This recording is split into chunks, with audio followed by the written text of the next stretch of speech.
You ask Tiger to solve. This deals with linear equations with one unknown. The final result is x equals 56/5. Let's solve it step by step. Simplify the expression. Group like terms. Simplify the arithmetic. Group all x terms on the left side of the equation. Subtract 8x from both sides. Group like terms. Simplify the arithmetic. Group like terms.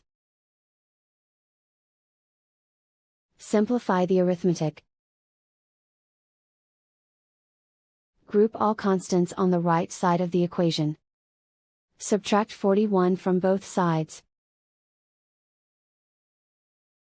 Simplify the arithmetic.